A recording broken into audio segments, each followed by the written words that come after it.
right, so we are day 3. I mean, how many hours are we at right now? I mean, it was, well, I guess 48 plus like 14. So this would be hour 62 of our 72-hour uh experiment here, right? Simulation here. So with it being video 3, of course, it's just Jeremy and I. It's kind of a bittersweet. Of course, I enjoy your company a lot. So this is going to be our last video. It's kind of a bummer that it's ending, but I love that it's ending the way that it is, like on a high note. So, uh, tell you what, if you could, let's go ahead and I'd love for you to bring up the Savant Pro again, if you don't mind, because I would love to do a couple things, review a couple things there with you, and then we'll talk about our one surprise or our one kind of unexpected thing. You go ahead and tell that story, and we'll talk about how we fixed it if you like. Yeah, yeah. So last night, if you watch the previous video, you will see us describe um, setting the settings so that the generator would turn on and charge the battery a little bit so that we could make sure that the system was behaving as expected. Well, good thing is it behaved exactly as expected. Um, And we got done with the video, and I was, starting to wind down for the night. And I heard something at first. I thought it was like a motorcycle or something. And then it got quiet, and then it did it again. And I was like, that's odd. And so I walked outside and realized that the generator was turning on and then would turn off. And then 30 seconds later or so, it would turn back on and then turn off.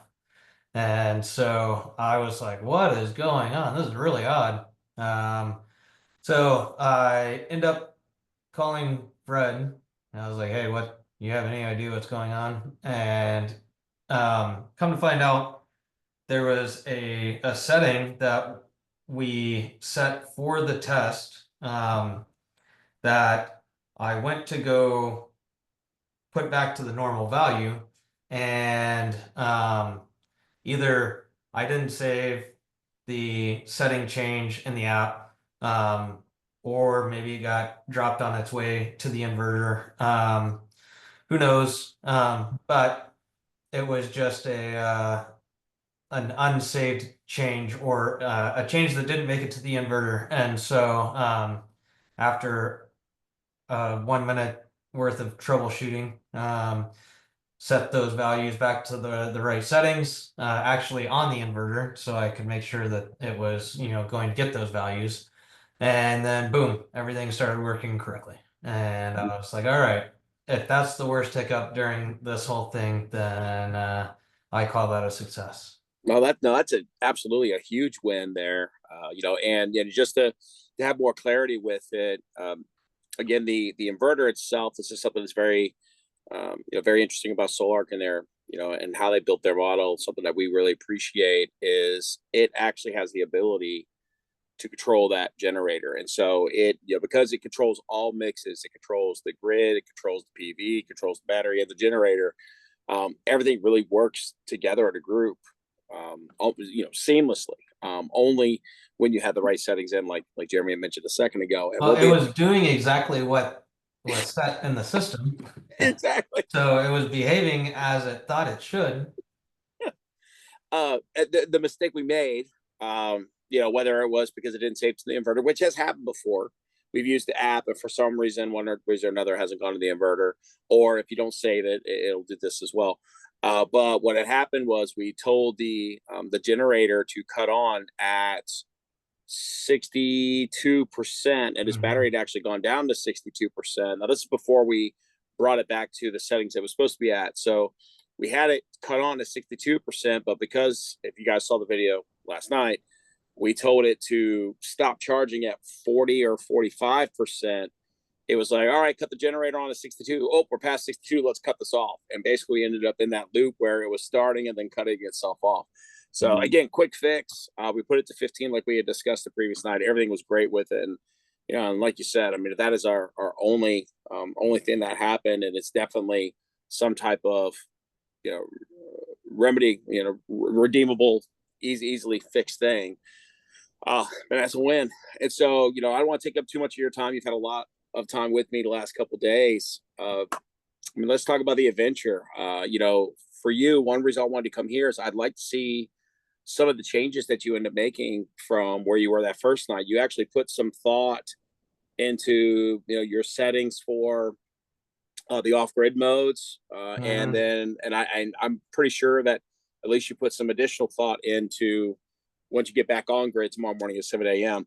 So Yeah, I did do a little bit of tweaking of some of the times for at least one of the scenes that we created yesterday. Um, so that was good. But yeah, so I'll just quickly, scroll over the different stages that we set up, and that's covered in an earlier video with the off-grid modes. And I will note that since yesterday, I've been completely all on. I've had tons of PV today, so that's nice, and you can see that I'm still at 82%. and Uh, it's dark. I mean, it's yeah, you haven't had PV for a couple hours at this point, yep, right? yeah. So yeah, And there was some laundry being done. We definitely did a bunch of laundry throughout the day, but then like even as the sun was going down, some, clothes were in the dryer. So, um, I'm really happy with that. So we got so much PV today, and we have a grid outage, because we manually cut it off.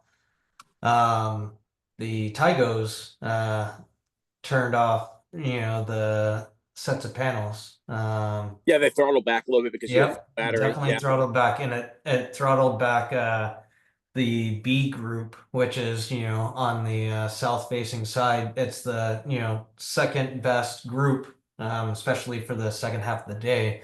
And I was like, because once the dryer turned on, it wasn't above the threshold that Tygo uses to determine if the panel, that group should be turned back on or not.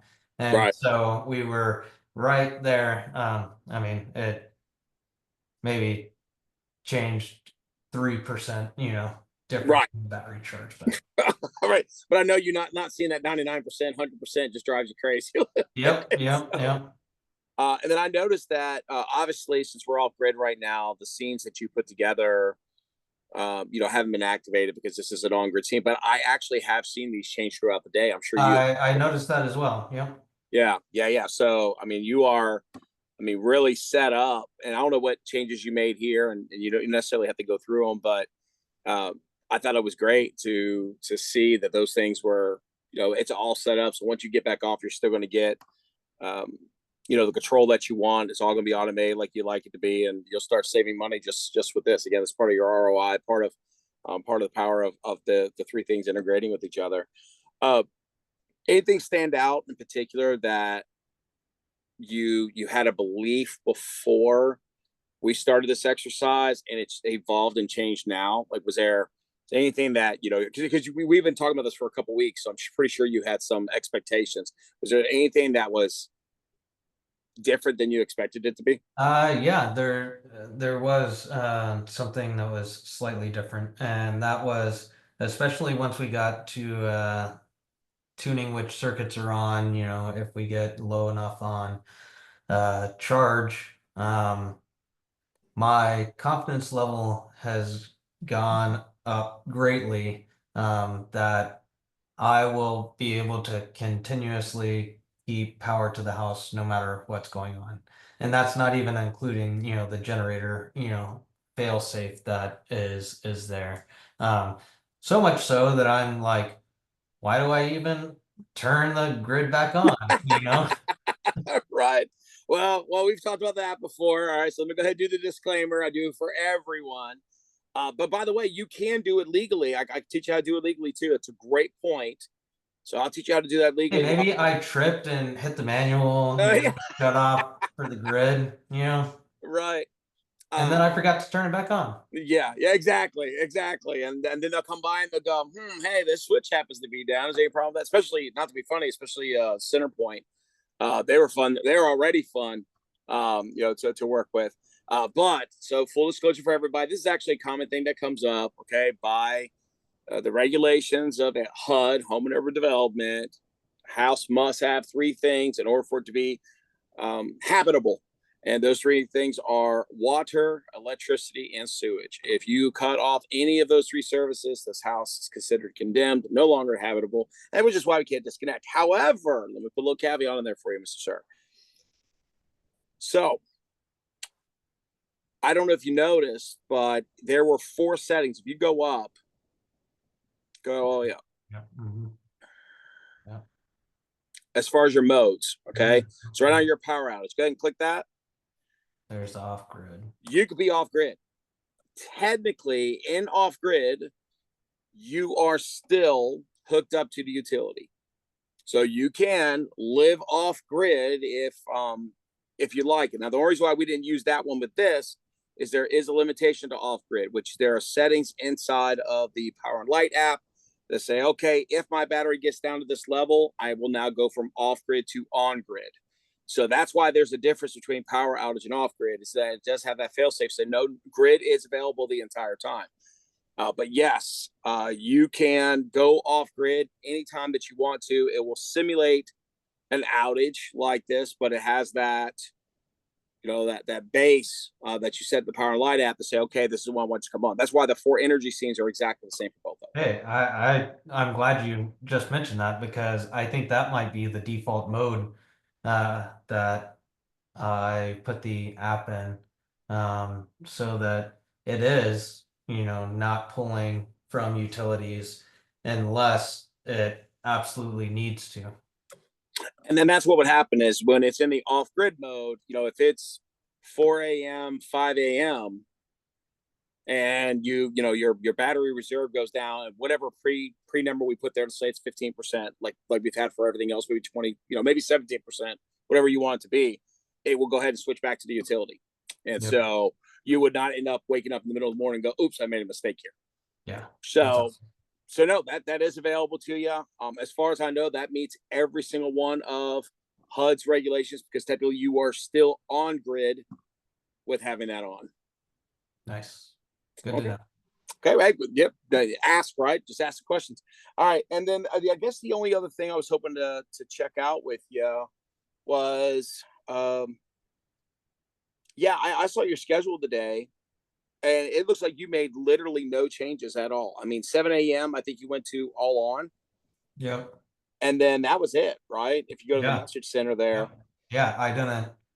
I didn't change anything today, and um, yeah, everything uh has been behaving just exactly how I expected. Oh yeah, and this thing that I did this morning, um, there was I was waiting for one of the kids to get ready for school, and I was like, I wonder what circuit this light is. It says this breaker says that it's, dining, garage, and kitchen lights. But I wonder if this light is on that circuit. And so I flipped it off like for a second and it turned it off. And I was like, all right, sweet. So the name is fully accurate for it. So that's awesome. yep, That's that's what that awesome. is. All right. Any other things that kind of evolved? I mean, it's great that your confidence has gone up and everything. And sometimes you have to go through this exercise in order to have that confidence go up, which is great. But was there anything else in particular that was a little different than your expectations? No. I will say that it was nice to see the generator actually do some charging. Um, I think whenever we've tested it in the past, it was more of a does it work? Does it, did it turn on and start working? We may have done like 1% or 2% or whatever, but it was good to do, like 3 to 5 or whatever, we did. to get it to, run for, like 5 minutes or, 10 minutes, however long it ran. And so I was like, huh, it was nice to see it, charge up and get a sense for the rate that it can charge. No, absolutely. And really, if your loads are higher, I mean, it's all proportionate. So Yeah, yeah. I mean, Yep. it's a 24K. So Yep. it could do anything that we want to do. All right. Well, I guess the last thing is, I mean, any advice for anybody? If they're let's start from people who are considering solar to people who are considering doing these types of um, simulations themselves. Like, what type of advice would you give somebody that's in either of those spaces or any of those spaces? Yeah, I would say the biggest thing is ask questions. Like there's nothing wrong with asking questions. You'll learn a lot, and you may get some ideas for what you want your system to look like that maybe you didn't have in mind initially. And it'll put you in a much better place uh, throughout the whole process, from the design process through getting the install completed and starting to play with the apps and seeing your system. Absolutely, and this was, for us. I mean, I think our design process. I know that a lot of solar companies, their ideal is within 2 or 3 days of meeting somebody. I mean, we're probably 2 or 3 weeks. I think Yep. honestly, Yep. but I mean, but there were there are expectations that you guys had. I mean, you worked very very hard to support and take care of your family, and so you see this as and Jess has as well. So I'm going to definitely throw her in here because she's worked very very hard as well. I'm not just going to put that on you, and because you guys have worked as hard as you have worked, uh, this is what your family deserved as well. I mean, now they have that peace of mind to go, what, no matter what happens, we're going to be great, and everything that we've put together is going to be available to us. In the worst of situations where that hasn't happened for everybody. So no, very excited. Again, appreciate so much that you did this. I think what we'll do, maybe future part of the series. I know that you have had questions about having the grid charge the battery. I think there may be some other things that we do with Savant and Solar-Ark with it. But until that time, brother, again, can't tell you enough how much I appreciate doing this. This was a lot of fun for me as Yeah, well. Probably look at your yeah, for system. sure. And I Think you're would good. like to thank you as well. It's been a very fun journey, and I'm glad we landed and ended up exactly where we did, because it's definitely exceeding my expectations. My expectations were pretty high, and it, exceeded those. So that's great. Well, then I guess the magic would be this. The one I'm trying to impress. You're easy to impress. I mean, we put this all together. You know who I want to impress here. We gotten Yes. any feedback at all? In addition, I mean, this being day three, she had to have said something else, right? Oh Like, yeah, yeah. which, or, in her and the kids and your sister-in-law and everybody, like, what type of feedback did you get from them? Just to kind of close us out on that, because that's the one I'm. Yeah.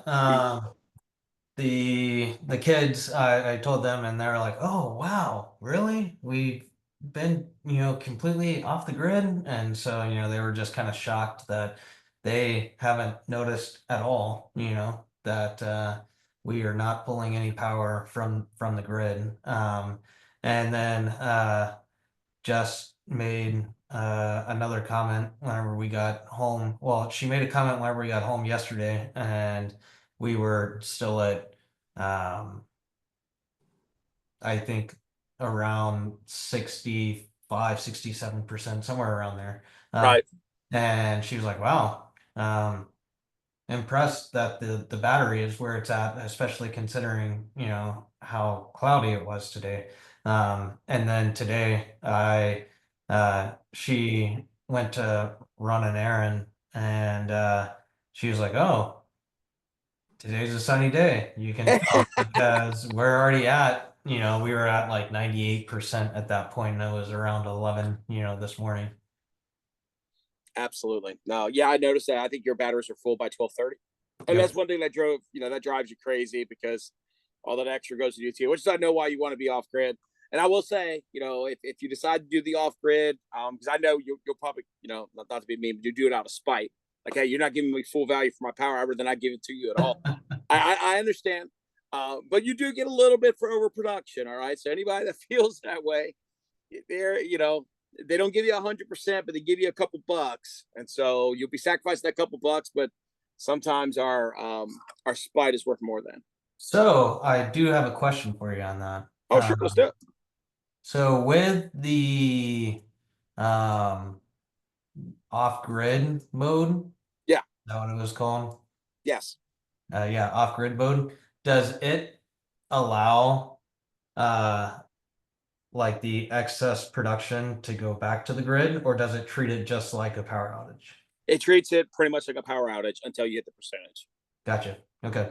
But if you want to simulate the scenes like you do, I mean, you've seen how to do the scenes for the on grid, and so Mm-hmm. if this is about you guys conserving power intentionally and such, you could literally build the same scenes. They just won't trigger I like they do with the percentages. I think they're actually they carry over to that mode as well. Like, where was it? There was here, see, power outage for scenes, off grid for scenes. So I Yeah, think they use the same but I'm talking scene. about in the eco mode. I'm talking about when you're Oh, okay, with it. gotcha. Yep, Yeah, yeah. When you're in eco mode, they do not carry over. It's just a way, one's controlled by the power and light, one's controlled by the back yep, end, as it yep, were, and yep. the other one's charged by the pro, which is what we're Well, looking that's what these scenes are for, right? at. Exactly. Yeah. So if you wanted the overproduction to go back to them, so you get a couple bucks from it, uh, you can create scenes that mirror what you have there, and you can set times and do different things and different types of triggers. You've seen them, uh, Yep. to make it so that you're still getting the same benefit, but also the extra power goes to them, Yeah. and you get a little bit for it. So, all right, sir. Well, you have a great night. I'm sure we're gonna follow up and do some things in the future. And yeah, good job. I mean, just great. Hey, you good job. I appreciate that too. Are you gonna cut? Are you gonna cut back on now, or are you gonna wait till tomorrow until all your batteries used? I figured it out. I mean, it makes zero difference to me. Like, I might as well wait till tomorrow. Like, there's no reason to turn it on. Yeah, well, yeah. There's a reason not to, because you don't want to put your shoes on the slate. Yep. Um, and the fact that it constantly pulls like 100 watts or a few hundred watts from the grid to make sure that the grid is up. Yeah. So it's amazing seeing that not happen. Oh yeah, I bet. Yeah. If anything has happened, as far as our conversation, it's like, Dad, they're just stealing a load. They gotta find a way. It's like, Yeah, oh, yeah. it's okay, man. So no, that's excellent. I'll look for when you bring it back up. But we're here when you need us, brother. All right. Yep, sounds great. All right, Jeremy. Yeah. Have a good one, brother. Yeah, you too. Bye.